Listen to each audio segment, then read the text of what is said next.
As April 8th draws closer, we're starting to hone in on some of the long-range weather trends that may impact our forecast for the total solar eclipse. And even though it's still a ways away from being in range of the 10-day forecast, we can look at some of the long-range climatological outlooks and also look at what the weather was like last year on April 8th, the year prior. In addition, in this week's newsletter, we're going to break down what some of the weather conditions are going to be, not just here at home in Toledo, but also across a lot of the cities in totality. Who has the best chances of sunshine and where are clouds more likely to strike? So we're going to break down the information, some long-range weather trends that may impact the eclipse, and also talking about some of the cities that have the best chances to enjoy sunshine for the total solar eclipse. Now in northwest Ohio and southeastern Michigan, cloud cover is typically fairly abundant during the early part of April, with approximately 60 to 70% of the sky obscured in clouds the majority of the time. So many of the days in April are partly cloudy to even mostly cloudy.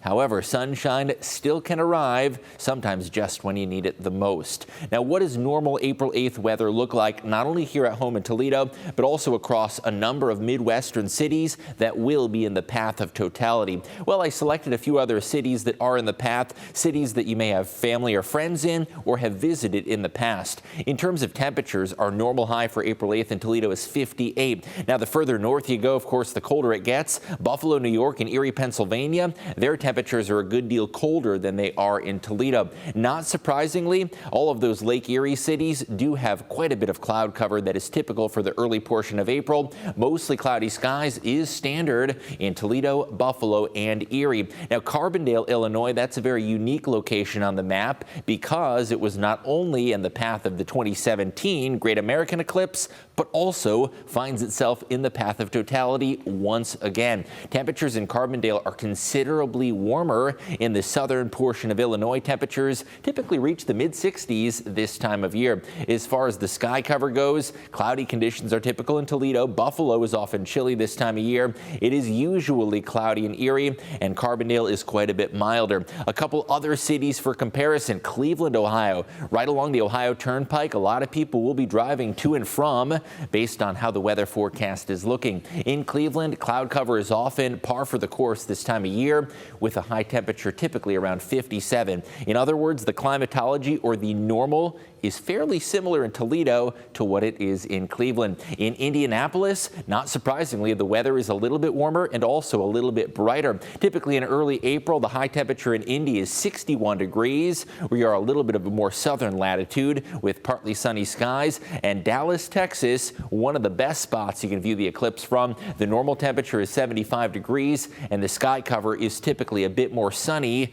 down towards the south. Now here's a look at what the weather was like last year, because of course the normals are nice, but you may be wondering, well, a year ago, that should give us a pretty good clue. Even though April can be a wild card weather-wise, it does give us hope that sunshine is possible. Last year on April 8th, 2023, Toledo, Ohio scored a lot of sunshine with temperatures just shy of 60 degrees. Fairly normal as far as the temperatures go. The sunshine, a little bit less normal. Cleveland was also a fairly pleasant feeling day, sunshine and temperatures in the 50s. Indianapolis saw some sunshine and, as is often the case, a little bit warmer down towards Indy. And Dallas, Texas, a balmy temperature of 74, but ironically, one of the sunniest places in the country was mostly cloudy on that day. So it goes to show that there is year-to-year variability. It can depend on the weather of the day, the jet stream, as well as whether we're in an El Nino or La Nina formation. Now, looking back a year prior, April 8th, this shows you 2022.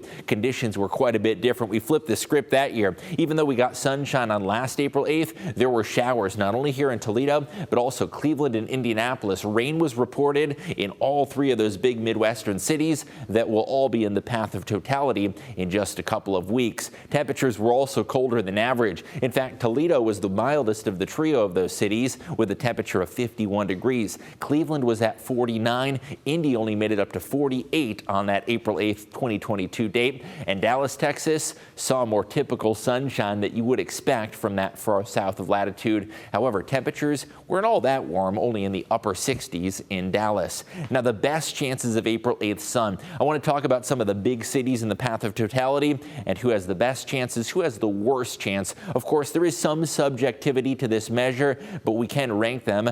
Ranking the highest, a lot of the cities in Mexico Mexico are actually going to be the sweet spot for eclipse viewing in terms of the climatology or the normal weather conditions. Now, the path of totality, not just here in the United States, but also in portions of Canada and Mexico, that we'll see that amazing total solar eclipse as well. Torreon, Mexico is one of the prime spots where the chances of sunshine are roughly 80 to 90%. In other words, nearly guaranteed great viewing. Dallas and Austin, Texas do have pretty good odds as well. In terms of American cities, the chances are pretty high that they will see good conditions. Down towards Arkansas, you can get storms this time of year. Down in the southeastern United States, they are often seeing severe weather season ramp up. However, Little Rock does have pretty favorable climatology. Carbondale, quite a bit warmer than it is in Toledo. Cleveland, Toledo, Buffalo, and Montreal, Canada, all find themselves around the Great Lakes, and they are often influenced by those lakes with cloud cover as well as possible precipitation. That being said, there still is a decent chance of sunshine, just not quite as high as some of those southern cities, and the ideal cities are actually not in the United States at all, but in terms of the best chances of sunshine, some of those Mexican cities have the best odds. Now, this weather map shows you on a scale of poor to great who has the best viewing conditions. Down towards Torreon, Durango, and Mazatlan, some of those Mexican cities, the chances are great, fantastic, that they will see sunshine. Now, that path of totality spans up towards Texas and into portions of Arkansas as well. The chances are still pretty good down in Texas to fair as you start to get closer to the Mississippi River Valley. Now, as we head up toward the Great Lakes and the Ohio River Valley, that's where it gets a little bit dicey. We talked a little bit about Carbondale and some of those southern Illinois locations, anywhere between fair to low chances of sunshine. And up in the Great Lakes region, well, those Great Lakes often can be volatile this time of year in terms of the impacts they have on our weather, and the chances aren't quite as good here in the Midwest. Looking at the long-range weather outlook, now there is still so much uncertainty regarding what the weather will hold on April 8th, but we are starting to fine-tune and analyze certain trends that may potentially impact our weather conditions. Now, through the end of March, we are actually going to see the return to some milder than normal conditions. I know it's been very chilly this week. If you're watching this on Friday, you've likely felt it. We had frosty mornings, high temperatures in the 30s, downright wintry feeling weather. Well, next week, we are going to see the return of some milder conditions. You can always stay tuned to the WTOL 11 weather team for the latest 10-day forecast. The colder air is going to be predominantly out west in portions of the upper Midwest, including Minnesota up towards the Dakotas. Colder than normal conditions are expected for the tail end of March. Now, what can we expect for the very end of March and start of April? Well, conditions will be a little bit more seasonable here at home. That warmer air is likely to push off towards New England and the mid-Atlantic region, and that's good news for some eclipse viewers in the New England vicinity. There's parts of Maine that are going to be in the eclipse path, and that could even be good news for mild viewing conditions in New York, like Buffalo. Cooler than normal conditions will remain solidly in place in the upper Midwest. Now, the gray color, that is just pretty normal, or in other words, there really isn't enough confidence to skew the scale one way or another.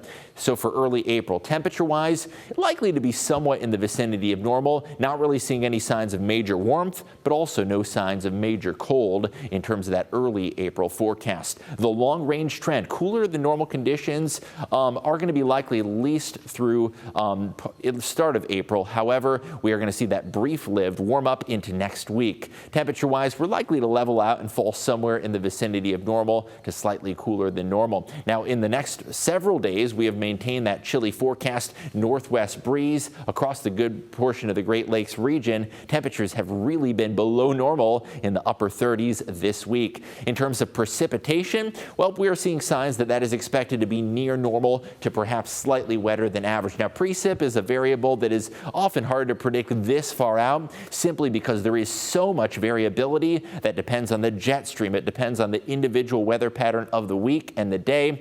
And of course, this time of year, you could even start to see some convection or thunderstorms that are highly volatile and variable based on the individual location. So long-range precip expected to be near normal into early April. And this weather map shows you the long-range trend. Light green indicates near normal to slightly wetter than average, although this far out, really hard to pinpoint any specific precipitation event because there's so much variation. Be sure to subscribe at WTOL.com/email for the latest content. We've got new eclipse information coming each and every week for you as we gear up for the big day on April 8th.